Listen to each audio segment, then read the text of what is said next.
a ver algunos parámetros especiales en los cuales Jesús, el narrador, los discípulos expresan la pertenencia a Dios.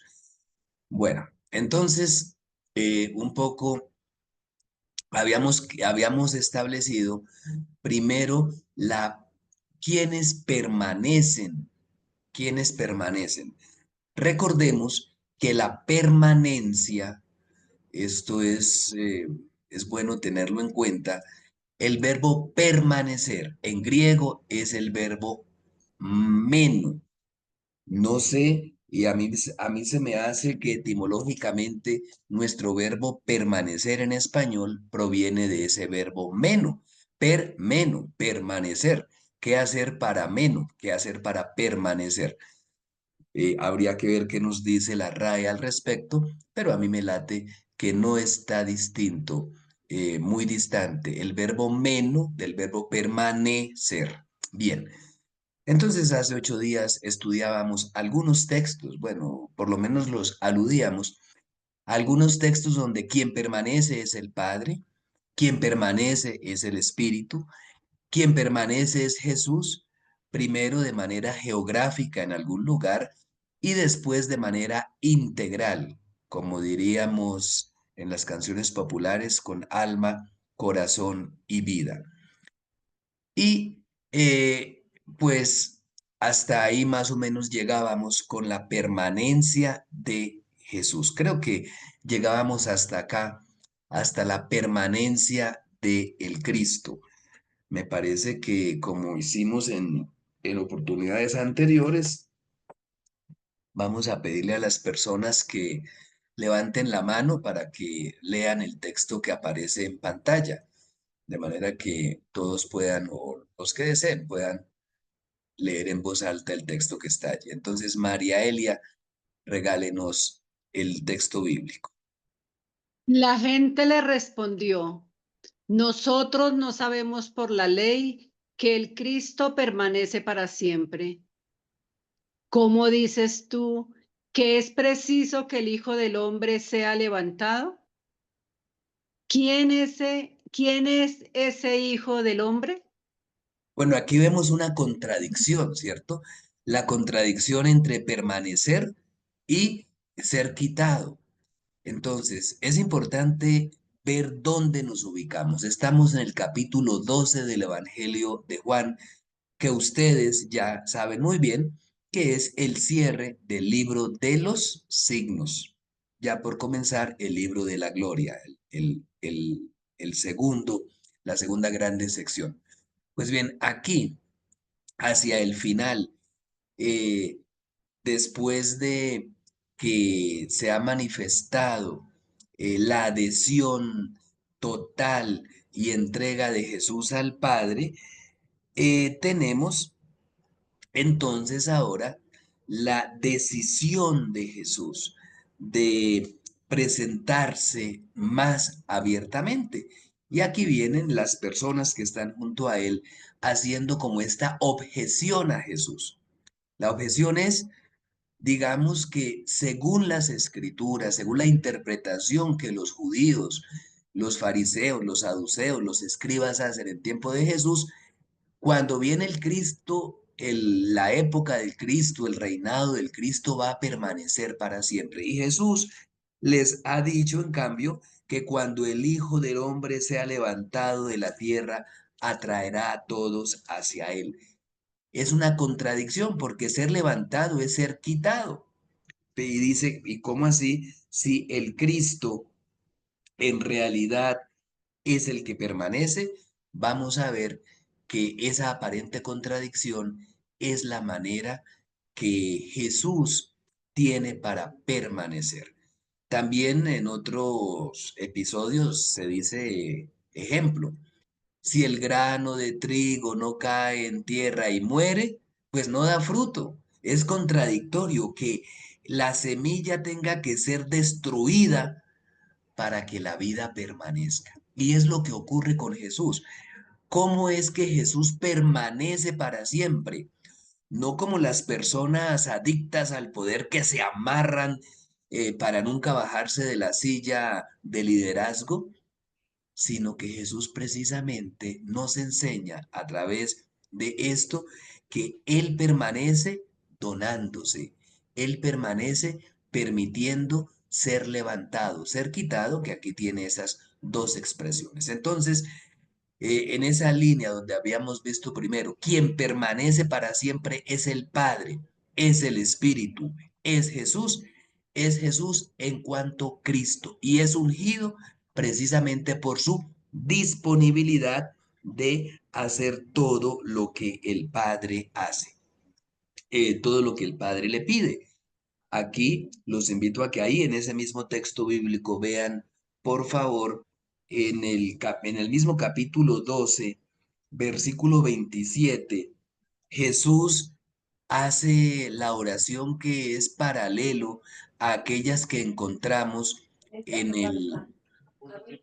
en el huerto de los olivos en los sinópticos, ¿cierto? Y es esa disposición de Jesús a no permanecer, ¿qué es permanecer? Es permanecer en Dios, no permanecer en sus propios paradigmas, en sus propias seguridades, en sus propias incluso arbitrariedades.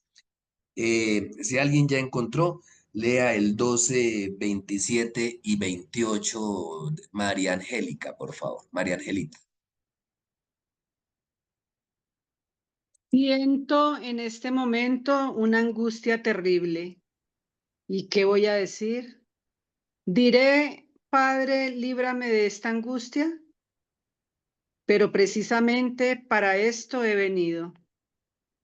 Padre, glorifica tu nombre.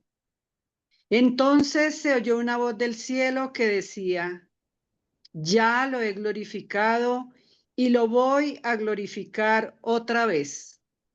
Entonces, Palabra fíjense del que Señor. Gracias. Fíjense que ni siquiera a Jesús se le pasa por la mente, dice, Padre, líbrame de esta hora.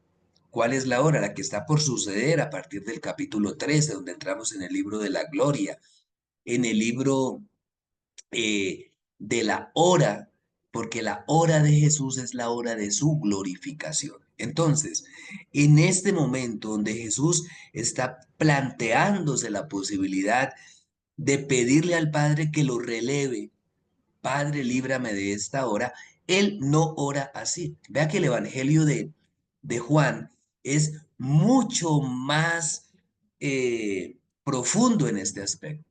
En los sinópticos, Jesús sí ora de esa manera. Recuerden que en el huerto de los olivos dice, Padre, líbrame de esta hora. Aquí está pensando si va a orar así. Y allá ora, dice, Padre, líbrame de esta hora. De todas maneras, allá también dice, no se haga mi voluntad, sino la tuya. Aquí dice, ¿cómo voy a orar? ¿Qué voy a decir? Padre, líbrame de esta hora. Pero si yo para esto he venido. Y entonces, ¿cuál es la oración? Padre, glorifica tu nombre. Es decir, hágase tu voluntad. ¿Qué es glorificar el nombre de Dios? Es hacer lo que Él pide. Y por eso viene la voz del cielo, ya lo he glorificado y de nuevo lo glorificaré. En este sentido, 5 versículos después, es que viene este planteamiento un poco antes, el Hijo del Hombre va a ser levantado y aquí dice, ¿cómo así? Ellos siguen sin entender que Jesús permanece, el Cristo permanece precisamente por su disposición a glorificar el nombre del Padre, a ser levantado y siendo quitado, quitando su voluntad, quitando su vida, o mejor, entregando su vida, es como permanece para siempre. Ese es el Cristo que permanece. Este tema ya lo habíamos introducido en la clase pasada. En contraste, ¿quién permanece? En algunas regiones del altiplano, dice ahí, para decir quién es terco, quién se enrancha en una actitud, en una decisión, quien no puede precisamente decidir es el esclavo.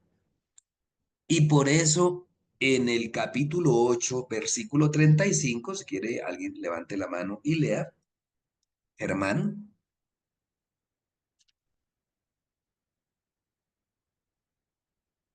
Germán, por favor, abre el micrófono.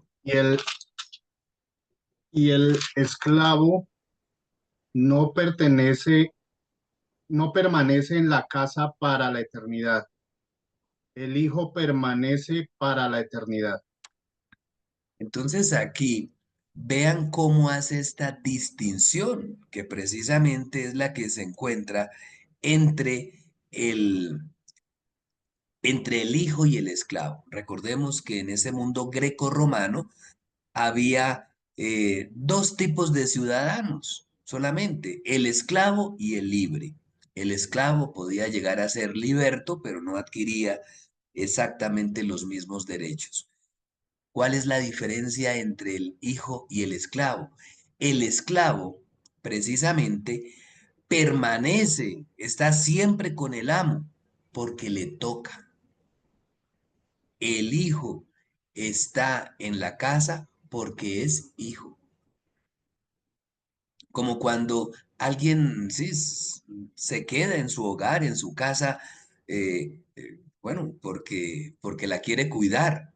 O cuando contrata el portero para que cuide el edificio. El portero está hasta el momento en que se le cumple el horario. Pero aquí es mucho más. El esclavo está obligado. El hijo permanece, pero permanece en libertad. Esa es la permanencia que está promoviendo Jesús en sus discípulos. Recuerden que más adelante a ellos les dice, ya no los llamo esclavos, los llamo amigos. Él exige la permanencia, pero no obliga la permanencia. No obliga la permanencia. Y sobre esto vamos a ver más adelante. Entonces, realmente, cómo no vivir la filiación de hijos de Dios que hemos recibido en el bautismo, pues no permaneciendo, si lo quisiéramos ver desde el punto de vista negativo.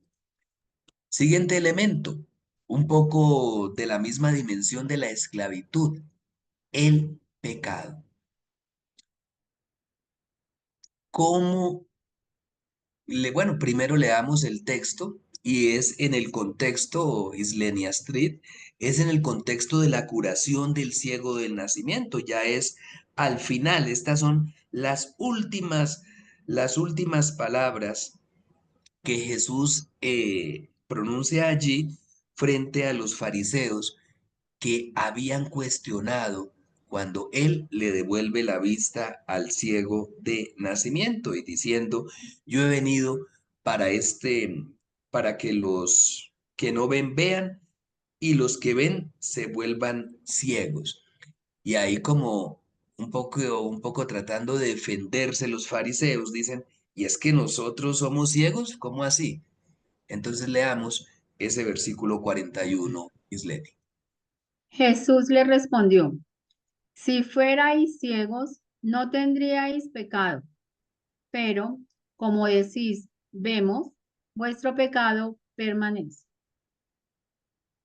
Entonces aquí es, vea, todo lo contrario es de lo que va a decir Jesús después en el capítulo 12 o le van a decir, pero esta contradicción entre el permanecer y ser levantado es la soberbia, es el hacer las cosas por sí mismos. Es decir, y aquí incluso hay una aplicación moral y jurídica, ¿cierto? A nadie lo pueden, bueno, ahora las leyes son tan raras, pero en teoría, jurídicamente, en lo que es la teoría de la ley, a nadie lo pueden acusar de un delito que no conoce, ¿cierto? Por eso aquí Jesús casi que está sentando esos principios jurídicos. Si usted es ciego, pues no tiene pecado porque no ve el pecado. Pero como dicen, somos conscientes, vemos el pecado permanece. ¿Cuándo permanece el pecado? Cuando no hay apertura a Dios. Cuando como en el caso de los fariseos, ellos están convencidos que ven por el propio esfuerzo. Eso es lo que está criticando Jesús. El estilo fariseo. ¿Cuál es el estilo fariseo? Creerme bueno por mis méritos, ver por mis méritos. Yo, no he hecho, Dios me sale a deber. Yo soy bueno porque como, como hago las cosas que Dios me manda, pues yo me estoy ganando la salvación. Yo veo, no necesito que Jesús venga a curar mi ceguera. Y entonces se le sigue aplicando a los fariseos lo que Jesús ha declarado en el versículo 39. Yo he venido para esto al mundo, para que los que no ven vean, y los que vean y los que ven se vuelven ciegos, porque precisamente no ven a Dios. Y vamos a volver sobre ese ver a Dios, que es tener la experiencia de Dios. Ya lo aludíamos en el encuentro anterior, ¿no? Ver a Dios quiere decir tener una profunda experiencia de Dios. Pero sobre esto vamos a verlo en una cita que llega más tardecito. Bueno, eh, se me trabó aquí. ¿Será que alguien me tomó el control de las...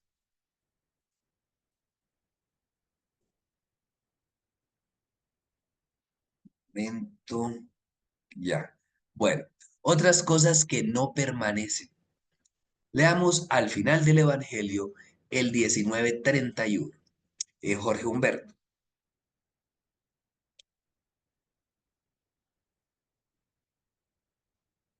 abra su micrófono y lea el texto.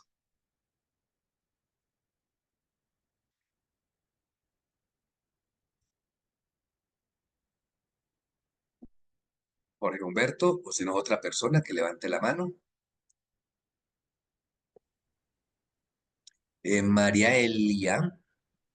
Era el día antes de la Pascua y los judíos no querían que los cuerpos quedaran en las cruces durante el sábado, pues precisamente aquel sábado era muy solemne. Por eso le pidieron a Pilato que ordenara quebrar las piernas a los crucificados y que quitaran de allí los cuerpos. Bueno, muy bien. Entonces acá algo que no puede permanecer. Un cadáver que no puede permanecer en la cruz. Y sí, en la cruz el cadáver ya no puede permanecer porque es el símbolo de la muerte. Por eso tiene que ser, acuérdense que en el Evangelio de Juan todo tiene como un significado. Entonces, y aquí estamos viendo distintos usos, o, creo que es exhaustivo, que el Evangelio de Juan hace del verbo permanecer, permanencia. Entonces, cosas que es ilógico que permanezcan. Lo que permanece tiene unas consecuencias. Un cadáver que permanece allí al escarnio público tiene sus consecuencias, empezando del aroma. Recordemos que de esto habla el capítulo 11, cuando Jesús llega donde Lázaro y le dice, quite la piedra. Y dice, "Uy, pero recuerda que ya tiene 4, ya hiede, tiene 4 días. Entonces, lo que tiene que permanecer no es la muerte, lo que tiene que llenar es la vida. Y precisamente, enseguida del episodio de Lázaro, tenemos la unción que le hacen a Jesús en Betania en el capítulo 12, y así como el hedor llenaba la tumba de Lázaro antes de su resurrección, en el capítulo 12, cuando María, dice versículo 3, tomando una libra de perfume de nardo puro, ungió los pies de Jesús y los secó con sus cabellos. Y al final dice, y la casa se llenó del olor del perfume. Eso es lo que queda, el olor de la resurrección. Bien, ¿Qué más permanece? Aquí las hermanas Clarisas habían levantado la mano, entonces por favor, hermanas, la cita y el padre.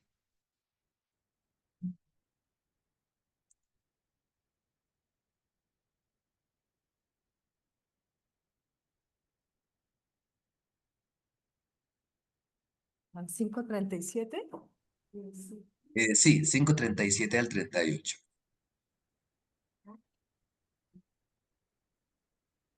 Y el Padre que me ha enviado es el que ha dado testimonio de mí. Vosotros no habéis oído nunca su voz, ni habéis visto nunca su rostro, ni habita su palabra en vosotros, porque no creéis al que él ha enviado. Y precisamente su palabra no permanece. Esa es la señal de no haber tenido una experiencia de Dios. Les había adelantado que íbamos a ver esta cita o a reverla, a volverla a ver, porque también habíamos aludido a ella en la clase pasada. Entonces, la permanencia es experiencia, es teofanía. En la Biblia se nos narran muchas teofanías. De pronto alguien que escriba en el chat o que levante la mano para que ilustre a los compañeros o les recuerde qué es una teofanía. María Angelita. Una teofanía es una manifestación de Dios, una autorrevelación de Dios. Correcto, una manifestación de Dios. Normalmente, gracias, se manifiesta en algo que se ve y en algo que se oye. En algo que se ve y en algo que se oye. Teofanía que se respete, o sea, teofanía, hay muchas teofanías, pero teofanía que se respete es ver algo y escuchar algo. Ver algo que indica la presencia de Dios y escuchar la presencia de Dios. Tal vez una de las más recordadas por el pueblo judío es la teofanía que nosotros conocemos como la zarza ardiente, ¿cierto? Allí Moisés ve, pero ve algo raro. Y entonces es ver con los ojos de la fe una zarza que arde sin consumirse. Ve algo que otros no alcanzan a ver. Y escucha, quítate las sandalias de los pies porque estás pisando territorio sagrado. ¿Mm?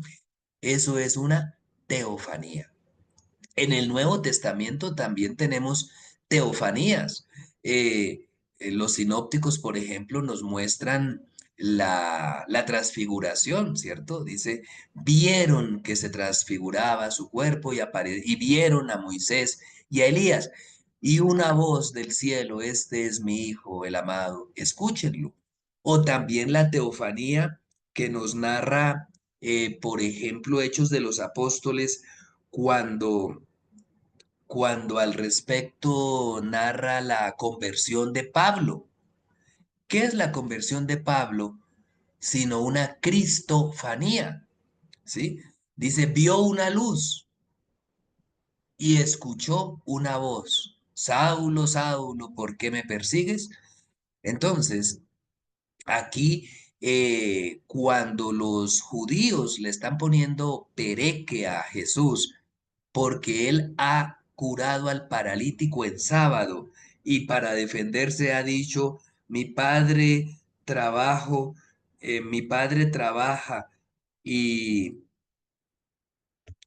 y yo también trabajo el sábado, lo perseguían porque decían, se está haciendo semejante a Dios, hijo de Dios.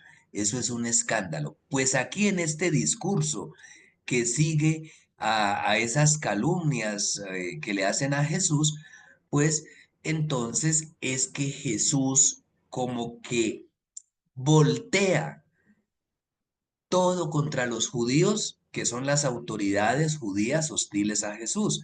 Y dice, vea, es que ustedes son los que no aceptan los testimonios que yo tengo a mi favor. Y son Juan Bautista, las obras que yo hago, incluso el Padre El Padre da testimonio de mí, dice, y es lo que acabamos de escuchar. El Padre da testimonio de mí, pero es que ustedes no escuchan su voz, no ven su rostro, no tienen la experiencia de Dios, pues ¿qué le van a hacer caso a su testimonio? ¿Sí? Entonces, ese es el sentido. Y prueba de ello, su palabra no permanece. Porque cuando la palabra no, sí la han escuchado por ahí, llega, pero no permanece, porque no creen en el que Él ha enviado. ¿Y quién es el que Él ha enviado? Pues Jesús, el Hijo del Padre. Entonces, vemos aquí también esa cercanía entre, por ejemplo, la parábola del sembrador que nos presentan los sinópticos y aquí. Recuerden que allá la semilla que cayó en terreno pedregoso, que cayó en el camino, no permaneció porque o los pájaros se la llevaron o las espigas la ahogaron. Si la palabra no permanece, pues ahí se muere y no podemos creer en Jesús. Bueno, entonces, sigue, bueno, aquí veo una preguntita en el chat, pero la voy a responder ahora en el momento de las preguntas. Muchas gracias y las pueden ir haciendo también para que no se nos vayan escapando. Eh, algo que permanece, el alimento, o que tiene que permanecer ahí. Bueno, aquí la comida chatarra o qué permanece, diríamos hoy día. 627, ¿quién quiere leer? Uy, es que aquí, si Lina me colabora con las personas que están ahí de primeras para Sí, levantar señor, la mano, claro que por sí. favor. Gilma, por favor, te escuchamos. Y vayan bajando la mano para que no nos confundamos. Gracias. Listo. El 627, obren no por el alimento perecedero, sino por el alimento que permanece para vida eterna, el que les dará el Hijo del Hombre, porque a este es a quien el Padre Dios ha marcado con su sello. Bueno, perfecto. Y entonces acá pues ya nos está hablando de cuál es ese alimento. Ya sabemos cuál es el alimento. Mi alimento es hacer la voluntad del Padre. Eso es la Eucaristía. Obren por el alimento no efímero, sino el alimento que queda. Vea cómo es importante, es que es imprescindible en el mundo bíblico la permanencia. La permanencia es bendición de Dios.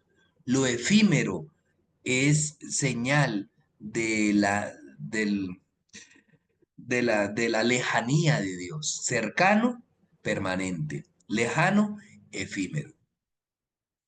Recordemos que así también comienza el libro de los Salmos. Feliz el hombre que camina en la ley del Señor. Permanece para siempre, será como un árbol frondoso, ¿no? En cambio, el que va al consejo de los malvados dice será como paja que arrebata el viento. ¿Sí? No queda ni un instante. La permanencia. ¿Cuál es el alimento que vale la pena? La Eucaristía, en el sentido pleno. Sobre esto vamos a retornar porque más adelante tenemos una cita, otra cita de este mismo capítulo 6, que es todo lo que Jesús dice respecto a la Eucaristía a propósito de ese signo que hace allí en Galilea durante la segunda Pascua, la multiplicación de los panes. Bien, ¿quiénes?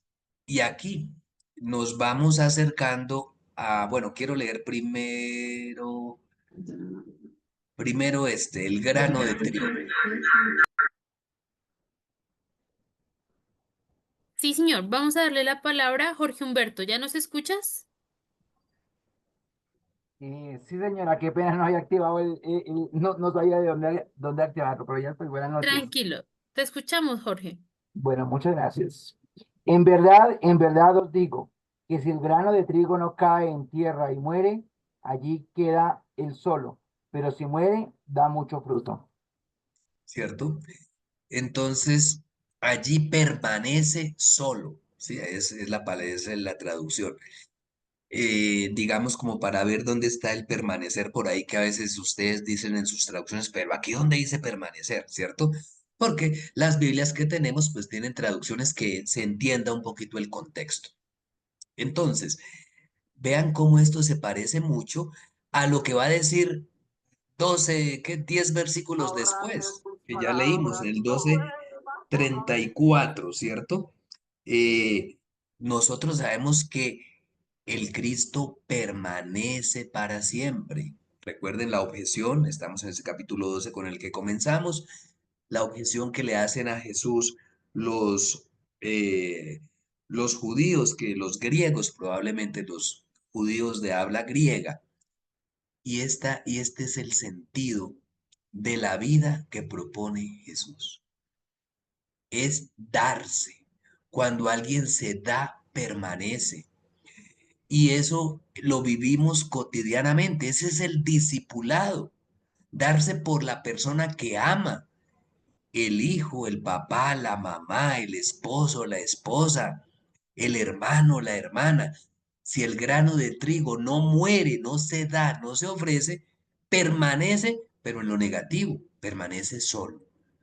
Pero si muere, da fruto. Frutos que no se ven con los ojos humanos, se ven en el mundo de Dios principalmente, porque es lo que queda, lo que le quedó al paralítico que fue atendido por Jesús, al ciego que fue misericordiado por él, al hijo del funcionario real.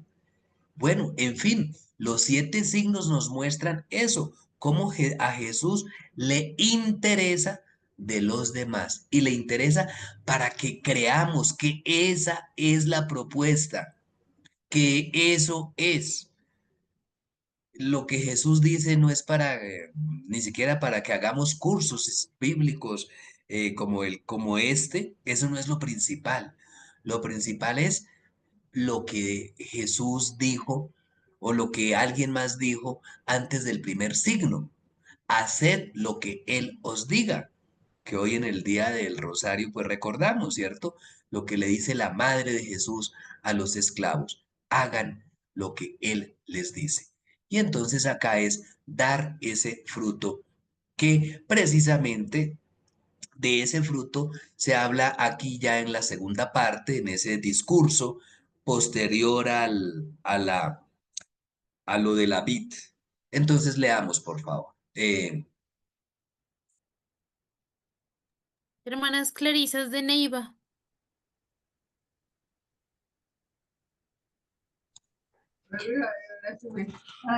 No me habéis elegido vosotros a mí, sino que yo os he elegido a vosotros y os he destinado para que vayáis y deis fruto, y que vuestro fruto permanezca, de modo que todo lo que pidáis al Padre en mi nombre os lo conceda.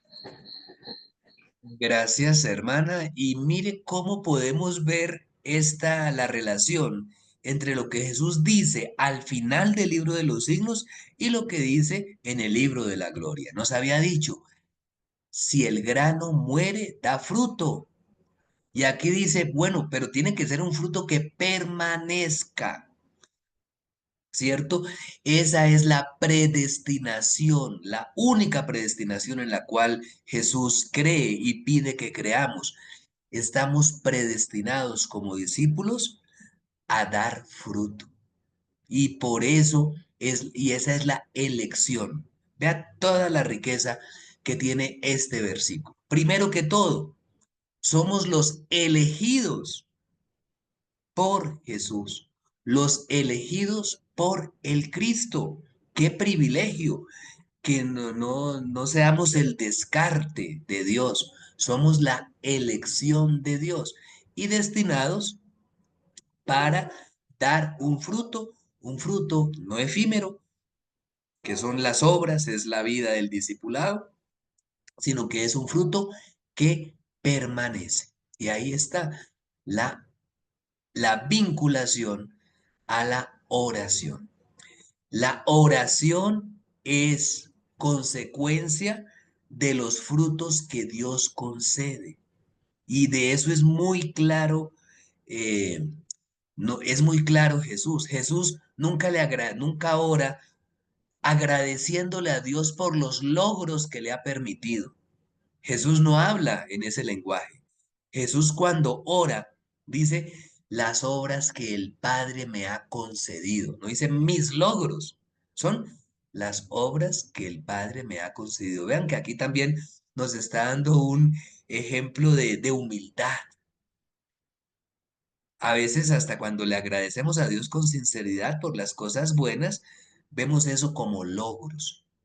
Dios, te agradezco por mis logros, que es como en el Evangelio de Mateo, el fariseo oraba en el templo, ¿cierto? Dios, te doy gracias por mis logros, porque no soy como ese publicano, sino que yo sí logro hacer mi ayuno, logro hacer mi limosna, soy puro. No, el fruto que da Jesús es un fruto que el Padre le concede. Y por eso dice, todo lo que pidáis al Padre en mi nombre, os lo conceda. Todo lo que el discípulo consigue es concesión, es regalo, es un fruto que Dios le regala. Bien, y por aquí habíamos dejado es dos. Eh, este ya lo leímos, creo que no. No, no, señor. Juan, te escuchamos, Juan Adolfo Mata. Cree en el Hijo tiene vida eterna. El que rehúsa creer en el Hijo no verá la vida, sino que la cólera de Dios permanece sobre él. Aquí este texto nos parece un poco extraño, pero un poco el lenguaje que usa Jesús o que nos muestra el Evangelio de Juan acerca de Jesús es un lenguaje de pleito, es un lenguaje judicial, es un lenguaje precisamente de juicio. Y Jesús dice, yo he venido para un juicio, pero no para que el hombre se condene, sino para que el hombre se salve. Pero ¿qué pasa si el hombre no cree en el Hijo? Pues no verá la vida. Por eso Jesús no obliga a nadie. Recordemos que ya había salido el tema esta noche, que se trata de un discipulado de hijos, no un discipulado de esclavos. El esclavo no puede ser discípulo. El esclavo, aunque siga siendo esclavo, no es esclavo de Dios, porque pues hubo muchos esclavos cristianos, ¿sí?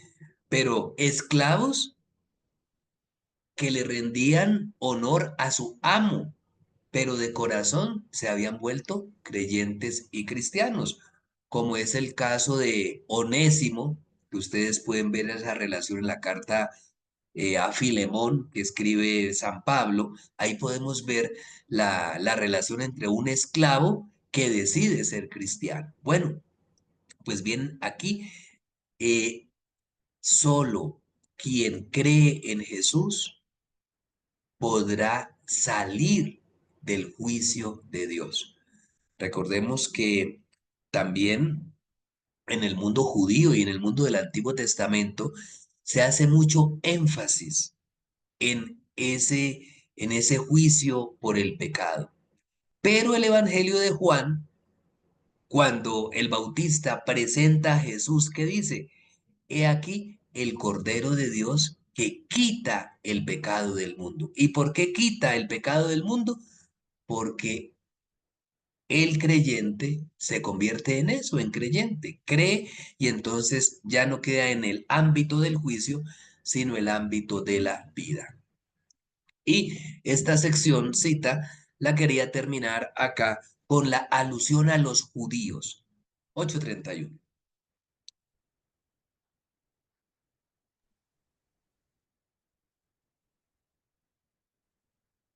Bien, bueno, creo que Germán.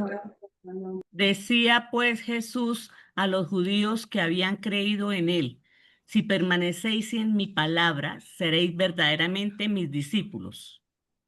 Bien, gracias. ¿Se acuerdan? Creo que lo mencionamos en una sesión anterior. Cuando decimos judíos en el Evangelio de Juan, ¿a quién nos referimos? ¿Qué son los judíos? A las autoridades. Las autoridades Los judías hostiles, hostiles a los Jesús. hostiles. Correcto, pero no, son todo, o sea, las autoridades hostiles a Jesús, autoridades judías hostiles a Jesús.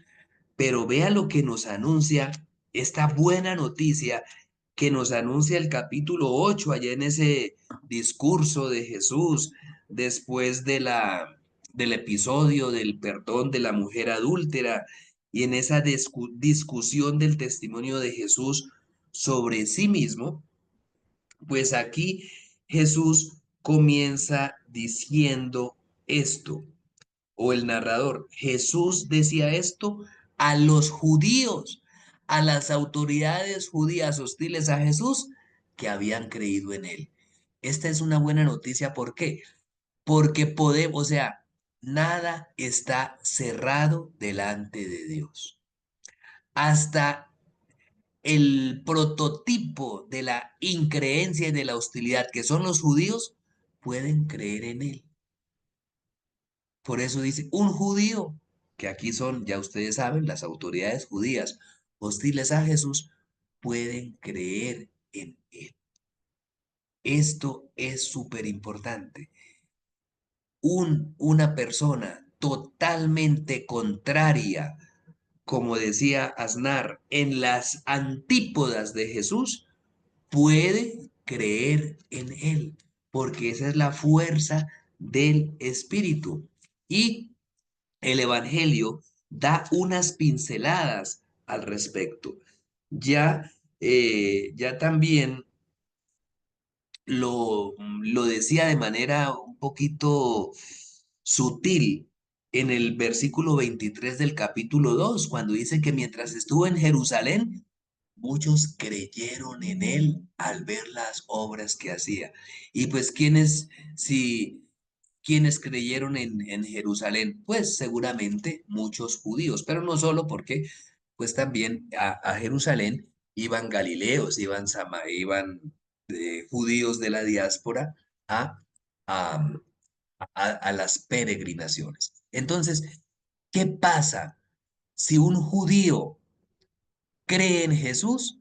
Se convierte en discípulo, porque ahí viene la segunda parte que escuchamos. Si permanecen en mi palabra, porque estas son palabras para los judíos, si permanecen en mi palabra, serán auténticamente mis discípulos, no discípulos de segundo rango. Y esto era claro desde comienzos de la segunda mitad del siglo primero, cuando tenemos los evangelios sinópticos. Recordemos la parábola sinóptica que encontramos en los sinópticos de este patrón que salió a primera hora del día, ¿se acuerdan? Contrató gente, después salió a las 9, a las 12, ya a la hora nona, y cuando les pagó el salario, les pagó el mismo salario a todos, o sea, el jornal de todo el día. Aquí no lo dice con parábola, está exhortando a estos que antes le han puesto trabas, obstáculos, persecuciones a Jesús y a los discípulos, diciendo, vean, no se preocupen, el pasado es pasado. Si permanecen en mi palabra, no si aquí la aglomeración, el tumulto, el show, porque vienen las multitudes, si permanecen en mi palabra, serán verdaderamente mis discípulos. Y es el tema que vamos a comenzar hoy, pero que vamos a seguir, yo creo que la vez en la siguiente oportunidad. ¿Qué es lo que constituye a un discípulo? Ahí está, lo tienen al frente. La permanencia en la palabra de Jesús. Un discípulo es discípulo porque permanece en la parábola, en la palabra de Jesús. Y es que el discipulado, ya lo aludíamos hace 8 días, el discipulado comienza con la permanencia, es permanencia. Y entonces aquí veamos que bueno, alcanzamos a leer este texto, que es el primero, el segundo, el tercer día de la semana inaugural. Ya ustedes son duchos en identificarlos.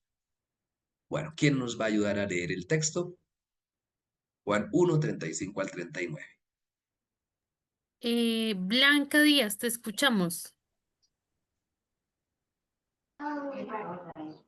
Al día siguiente, Juan se encontraba de nuevo allí con 2 de sus discípulos. Fijándose en Jesús que pasaba, dice: He ahí el Cordero de Dios.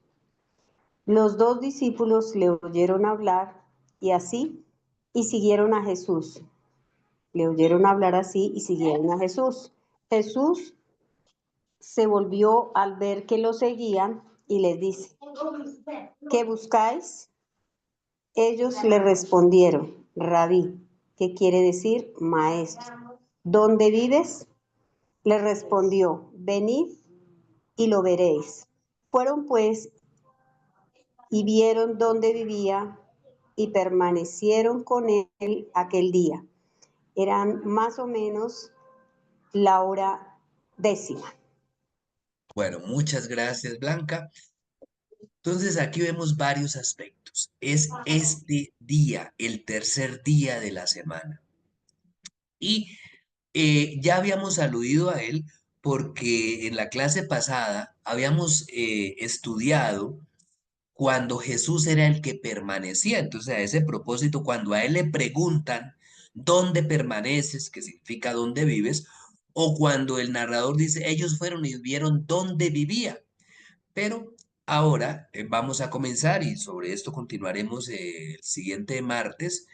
Vamos a ver cuando quien permanece son los discípulos. La característica del discipulado es la permanencia. Primera sesión. Y entonces vea que lo primero que hacen los discípulos es escuchar a su maestro. ¿Quién es el maestro de estos discípulos? Juan Bautista. Ellos lo escuchan, que dice, he ahí el Cordero de Dios. E inmediatamente con esas palabras se cambiaron de empresa, ¿cierto? Se cambiaron de maestro. Los 2 discípulos escucharon hablar así. ¿A quién? A su maestro. Y comenzaron a seguir a Jesús. Esto nos permite ver aquí también algo que fue muy común en la iglesia primitiva. Ese conflicto que tenían muchos cristianos que antes habían sido discípulos de Juan Bautista y de pronto ellos se sentían como traicionando a su maestro. Decía, oiga, y nosotros le pagamos así, seremos tan tráfugas que como Herodes mató a, a nuestro maestro, ahora encontramos aquí y no le pegamos. No, estos textos están para animar realmente a los que tenían en buena estima a Juan Bautista, que siguiendo a Jesús no están traicionando al Bautista, al contrario, están llevando a su plenitud su predicación. Y ahí está. ¿Qué es lo que están haciendo estos 2 discípulos? Uno de ellos es Andrés, ¿no?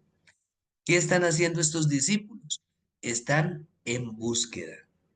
Por eso, qué bonito esas personas que están en búsqueda de Dios. Y a veces muchas personas, incluso dentro de la iglesia católica, que se van por aquí, por allí, ¿es por qué? Porque a veces se quedan con una imagen de iglesia católica. Seguramente no son ustedes, porque si están acá es por algo, pero hay muchas personas que están, pero no están.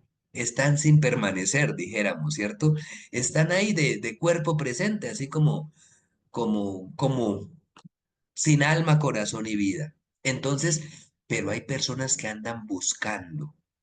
Y era el caso de los primeros discípulos de Jesús, hombres en búsqueda. Y cuando dice que ustedes qué buscan, ¿qué responden? Con otra pregunta. Maestro, queremos conocer dónde permaneces. Y veíamos allí la clase anterior que era un modo geográfico, pero no solamente, parece geográfico, parece que ellos están preguntando por dónde vive, ¿cierto? Pero realmente por eso sería mejor allí, ¿dónde permaneces? ¿Cómo permaneces? Casi que la pregunta ahí podía ser, maestro, ¿tú cómo permaneces? Y ya Jesús nos va a explicar más adelante, y ya hemos leído algunos de esos textos, que Jesús permanece es en el Padre, así como yo permanezco en el Padre y el Padre permanece en mí. Maestro, ¿cómo permaneces? ¿Dónde permaneces? Y aquí viene el discipulado. No es una clase de discipulado. Jesús no les dice, bueno, y lo hubiera hecho bien porque el Evangelio de Juan está lleno de discursos muy profundos de Jesús. No se llega a ser discipulado a punta de discursos, no es un monólogo el que hace Jesús. Dice, no, dice, mijitos, saquen papel y lápiz. No, vengan y lo verán. Venid y veréis, compruébenlo. Esto es en taller, esto es en experiencia. Esto no se aprende de otra manera, esto es una vivencia. Y por eso, dice acá, fueron pues, vieron dónde permanecía Jesús, o sea, vieron el modo como Jesús permanecía y dice, y permanecieron con él aquel día. Aquí hay una indicación que parece temporal, pero el texto dice textualmente eso que ustedes ven allí. No vamos a hacerle decir cosas a inventar cosas, pero vamos a ver que ellos permanecen con él a partir de aquel día. Ellos permanecen con él a partir de aquel día.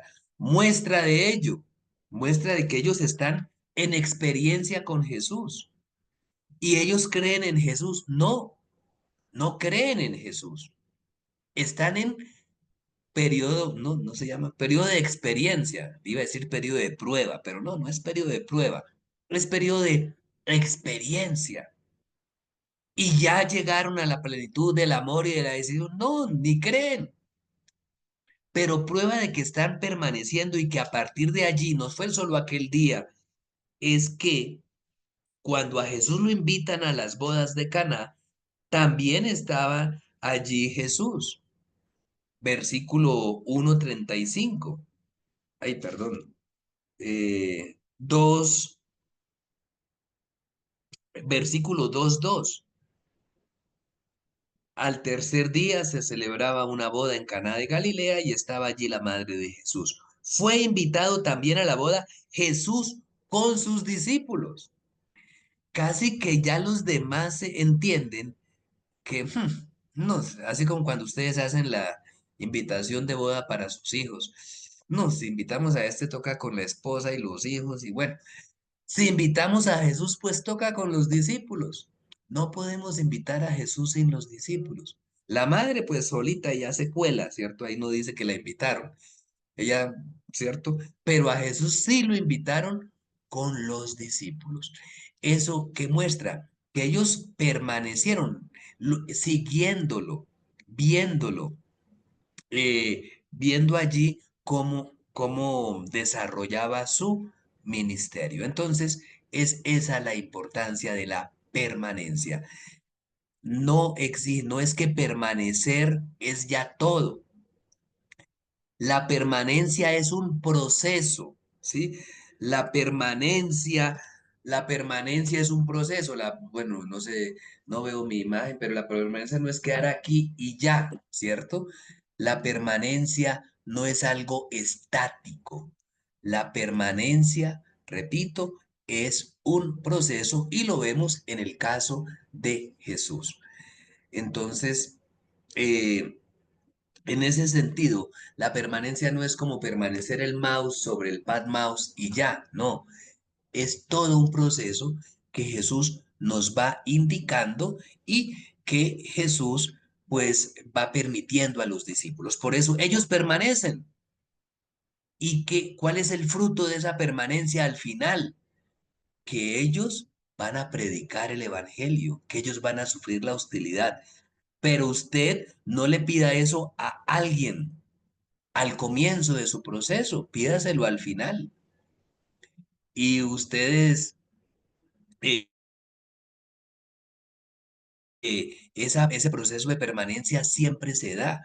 Aquí tenemos distintos modos de permanencia en una vida, en la vida matrimonial, en la vida consagrada.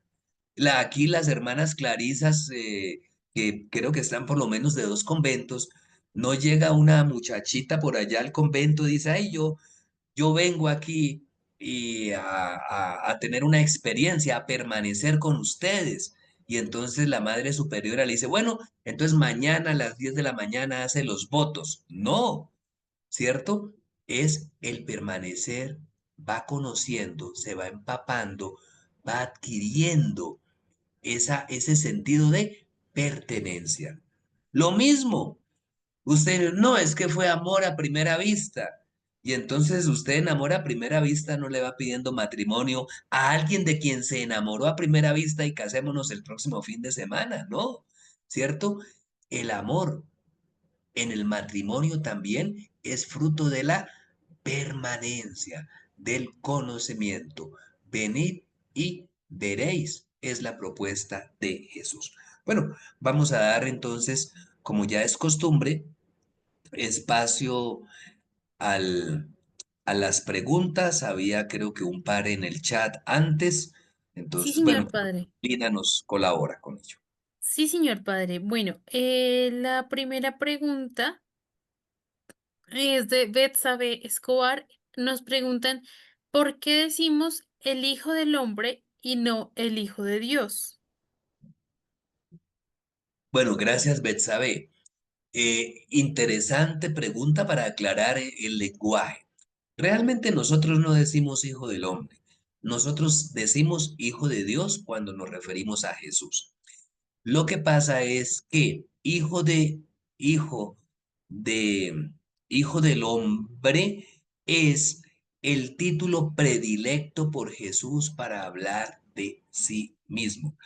Normalmente, cuando Jesús se refiere a sí mismo, no dice, díganme Cristo, díganme Maestro, díganme Hijo de Dios. No, cuando Jesús habla de sí mismo, se suele referir con la palabra Hijo del Hombre. Entonces, es por eso que nosotros podríamos también hablar de ello.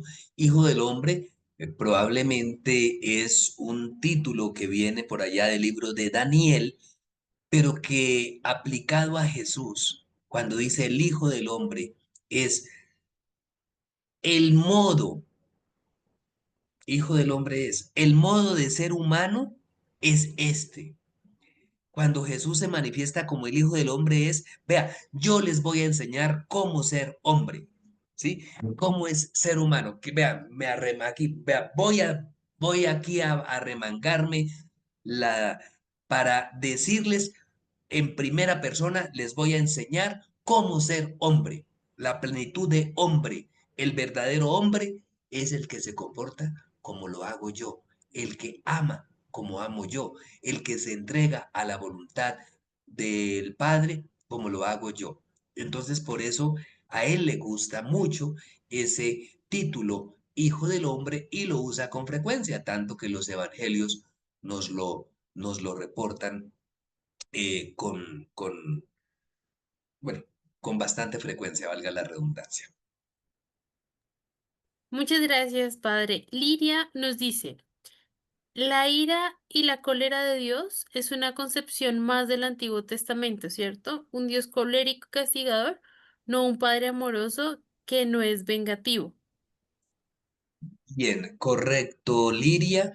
En efecto, es así, pero no es del Antiguo Testamento, es que Jesús no viene a cambiar el modo de comportamiento de Jesús, del Padre, perdón. No viene a cambiar al Padre. Lo que viene, la novedad de Jesús es que con la intervención de Jesús, Él carga sobre sí. Por eso lo que dice, lo que nosotros decimos en la Eucaristía, que lo tomamos precisamente aquí del Evangelio de Juan en en el capítulo primero, ¿cierto? Cuando dice, he ahí el Cordero de Dios que quita el pecado del mundo. Es precisamente el carácter expiatorio que tenía el Cordero en el mundo judío. Es decir, todo pecado merece su castigo. Y no es que lo merezca, es que tiene, es natural. Es que para que, no sé, el pecado del homicidio, pues tiene una consecuencia que es el, el quitarle la vida a alguien. A través de ese pecado, pues hay una consecuencia. Entonces, esa no desaparece como por arte de magia. ¿Qué es lo que hace Jesús? Es capaz de transformar a un asesino en un ex asesino, en uno que pone su vida al servicio de los demás. Y en esa transformación, Jesús dice que Él no ha venido a condenar, a juzgar al mundo, sino a que el mundo se salve por medio de Él. Lo menciona en ese mismo capítulo 5 sobre la obra del Hijo a partir del versículo 18. Jesús va explicando pues toda esa situación. Entonces, eh, es un padre, sí, amoroso, ya desde el Antiguo Testamento, pero que es un padre es un padre que castiga, pero que con la intervención del Hijo, lo importante no es el castigo, es la redención, porque castigar es una parte.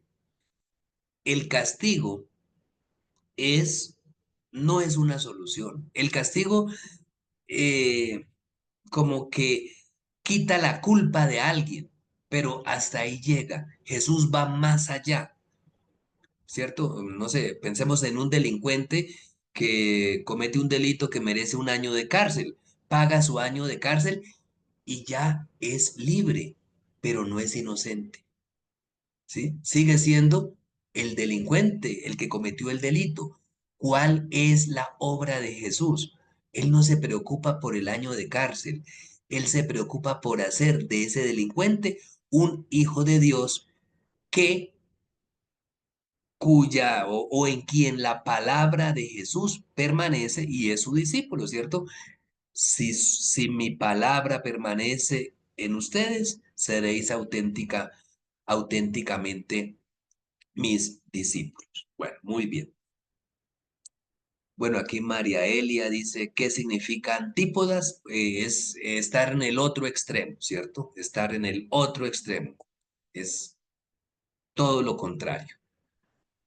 Y precisamente, ¿quién está en el otro extremo del cristianismo de Jesús? Los judíos hostiles a Jesús, las autoridades. Puede ser tan hostil, pero llegar en su proceso de permanencia a ser discípulo de Jesús. Bueno, muchas gracias. Muchísimas gracias, Padre. Sí, señor. No sé si alguien más tiene alguna pregunta, algún comentario que quiera levantar la mano. Este es el momento para compartirnos lo que pensamos, aquellas dudas o sensaciones que nos quedan de la sesión de hoy o bueno, del camino que venimos realizando. Manitos arriba si alguno nos quiere compartir algo.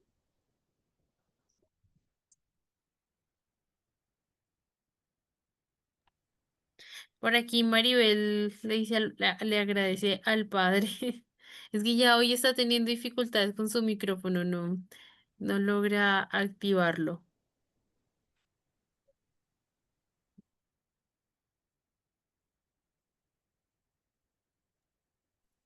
Bueno, mientras nos vamos animando, creo yo que es muy importante también tener esas claridades de esos elementos que nos va regalando el Padre, de aquello que sí permanece y cómo eso que permanece es lo que nos va a permitir pues vivir esa experiencia de permanencia en Jesús. Creo que es muy interesante poder reconocer esos elementos que a la larga luego nos hacen ya un llamado a nosotros para reconocer eso un poco, creo yo, o en mi caso personal es, bueno, permanezco en la palabra, realmente me permito, me doy la oportunidad de permanecer. ¿Qué implica eso de estar en la palabra, en la Eucaristía? Y creo que es el aterrizaje a hoy de esa explicación de lo que el Padre nos daba es exigente. Ya es habla de una radicalidad profunda y también creo que es una propuesta que no se limita a los que piensan igual. Su merced también nos hace énfasis en que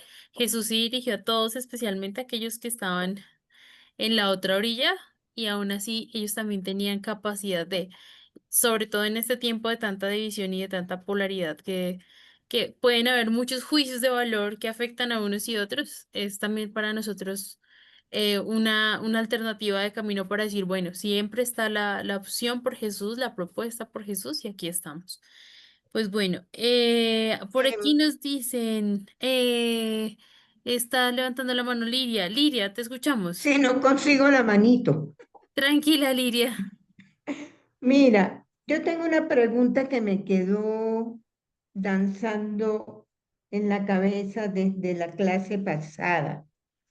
Me pregunto, los que no creen en Jesús, en realidad no están en capacidad de hacerlo, porque el Señor les ha endurecido su corazón, como dice Isaías en Juan 40. O sea, es irremediable, no pueden creer o hay salvación para ellos. O sea, eso sería en la labor del discipulado, cambiar esa percepción que tienen esos que no creen en la palabra, que no pertenecen a Jesús, que no permanecen con Él. Me pregunto eso. Gracias, Liria. Bueno, desde la perspectiva cristiana y desde la perspectiva, o sea, pues, la perspectiva cristiana no puede ser no evangélica. Y entonces, por supuesto que desde la perspectiva del Evangelio de Juan, de pronto usando sus mismas palabras, Liria, la incredulidad no es irremediable. La incredulidad no es irremediable. Es decir, que por más que alguien haya tenido una historia de hostilidad, no importa, o sea, porque ¿cuál es el máximo del creer? Dar la vida por Jesús, dar testimonio de Jesús en un ambiente hostil, ¿sí? ¿Y qué es lo máximo de la hostilidad? Pues ser el atentador, el asesino, el torturador de cristianos, por decirlo de alguna manera. Entonces, tenemos un ejemplo súper especial de que no es irremediable la incredulidad. Ejemplo, ¿quién se les ocurre? Pablo de Tarso. Pablo de Tarso, ahí sí para usar esa palabra, estuvo en las antípodas de Jesús.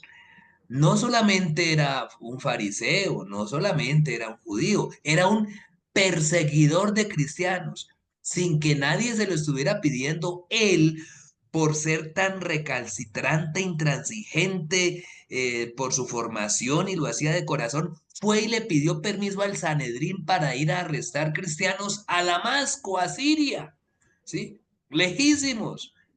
O sea, su ideal era encarcelar a estos cristianos, perseguirlos.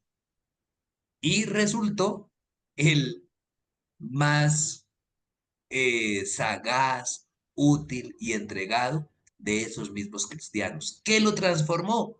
El encuentro con Jesús, la permanencia con Jesús en cualquier lugar. El Evangelio dice de allá en el capítulo primero, fueron y permanecieron con él aquel día. No dice dónde. ¿Por qué? Para que nosotros le pongamos ese dónde. Y ese dónde Pablo se lo puso en Damasco. En la permanencia de Pablo, o sea, ¿dónde fue que Pablo aprendió a ser cristiano? En Damasco. Él iba a aniquilar a los cristianos de Damasco y terminó, pues allí permaneciendo con ellos, terminó encontrando a Jesús, teniendo la experiencia de Cristo en esa teofanía, que es la manifestación precisamente de que fue una permanencia auténtica. Fue una permanencia primero geográfica, compartió el mismo lugar de los cristianos de Damasco para hacerles hostil. ¿Cuál sería la maravilla, la autenticidad de la vivencia del evangelio en Damasco? Que ese que venía a aniquilarlos resultó de la parte de ellos. Bueno, entonces yo creo que con el ejemplo de Pablo nos damos cuenta que eso que propone el Evangelio de Juan, pues es una realidad. La incredulidad, la hostilidad no es irremediable. Y eso es el testimonio que vemos a lo largo de Juan. Nicodemo, del cual ya hablamos anteriormente también, es eso. Nicodemo era una de las autoridades, pero él vino primero de noche, un ratico ahí, y terminó al final reclamando el cuerpo del que había muerto en la cruz. Gracias, Liria. Gracias, Padre. Muchas gracias, padre. Por eso yo digo que me parece muy interesante eso, como realmente es un llamado a la radicalidad y al testimonio, o sea, no al decir yo estoy siempre con los mismos, sino es una oportunidad también para todos. Bien, Carolina Betancourt nos dice, padre, nos habló de la permanencia en la Eucaristía. Las personas que no pueden comulgar pero van a misa pueden permanecer a través de la comunión espiritual. ¿Hay otra forma de permanecer? Bien, la comunión, es que la comunión no es espiritual, la comunión es o no es. Aquí estoy tratando de llegar aquí al versículo del capítulo 6 que leímos, un poco de obrar ¿qué? Por el alimento que permanece. Entonces, eh, obren por el alimento no por el alimento perecedero, sino por el alimento que permanece para la vida eterna. ¿Qué es? Y dice Jesús también, mi alimento es hacer la voluntad del Padre. Entonces, hay dos partes de los sacramentos. Hay dos partes de los sacramentos. Una parte ritual y otra parte que es la parte vivencial. La parte ritual es un momentico. Si yo le pregunto aquí a una de las personas casadas, ¿cuánto duró su matrimonio y que su esposo o esposa esté viva? Si yo le pregunto, ¿cuánto duró su matrimonio? ¿Ustedes qué me responden? Me responden error. Dicen, no, ¿cómo así que cuánto duró mi matrimonio? Porque el matrimonio no es la boda. El matrimonio no es la celebración. El matrimonio no es el rito que se hace al inicio, ¿cierto? Eh, el matrimonio es toda la vida. Lo que pasa es que se celebra al inicio el compromiso y se vive toda la vida. Los cristianos en la antigüedad, recordemos que hacían su recorrido catecumenal y el bautismo era al final del proceso, celebraban el rito del bautismo. Algunos comenzaron a celebrarlo al comienzo, porque recordemos que al comienzo se bautizaba todo el hogar, ¿cierto? Entonces el bautismo era para esposo, esposa, hijos grandes, hijos chiquitos, etcétera. Entonces ya estos niños que fueron bautizados, pues fueron ya creciendo posteriormente. Lo mismo ocurre para la Eucaristía. Hay una parte celebrativa que dura 40 minutos, media horita, una hora en el templo, pero esa no es la Eucaristía. Eso se llama celebración eucarística, celebración, pero la vida eucarística es 24/7, todos los días del año, 24 horas al día. Entonces, en ese sentido, pues hay personas que eh, por algún motivo no pueden comulgar, digamos, sacramentalmente, pero eso no indica que no tengan otros tipos de permanencia con Jesús, ¿sí? Y pueden ser personas muy comprometidas, muy dispuestas, muy colaboradoras, muy serviciales. Y pueden ser personas más eucarísticas que de pronto una persona que va, comulga y nada, y nada de solidaridad. Los pobres no le interesan. Dice, mi misa, yo aquí santico, comulga, parece un santo de Dios como los fariseos de la época de Jesús. Y puede haber otra persona que no se acerca sacramentalmente a recibir el cuerpo de Cristo, pero vive su vida de manera eucarística, porque mi alimento es hacer la voluntad del Padre. Entonces, tiene ese tipo de permanencia que, que en algún momento no puede tener la plenitud del rito, pero pues tiene otras experiencias de Dios también profundas y también válidas. Gracias. Muchas gracias, Padre. Que de verdad, que cuánta claridad en la experiencia de la comunión y el ser una realmente iglesia de comunión. Bueno, aquí hay un comentario antes de darle la palabra a Orlando de César Augusto. Dice, creería que si somos movidos por el llamado de Amado. Jesús, tenemos un uso de la libertad para escuchar, acoger su invitación y dar el paso para permanecer en él. Eh, Ivonne Méndez, bueno, tal vez haciendo un poco de eco de lo que el padre nos acaba de decir, dice, la Eucaristía no se limita a recibir la comunión en la liturgia, la Eucaristía se vive en plenitud de la comunión con Dios, la relación íntima del creyente con Dios, pero vive la comunión plena con la comunidad, con la iglesia, con los demás. Gracias también, César. Gracias, Ivonne, también por la claridad también de su comentario. Perfecto. Vamos a darle entonces la palabra a Orlando Obando, que tiene la mano levantada, y con él terminamos nuestras intervenciones y vamos cerrando el encuentro de hoy. Orlando, te escuchamos. Bueno, buenas noches para todos. Buenas noches, padre. Tengo una inquietud en cuanto a la permanencia de los 12 apóstoles. Jesús llama a sus 12 para que estén con él plenamente.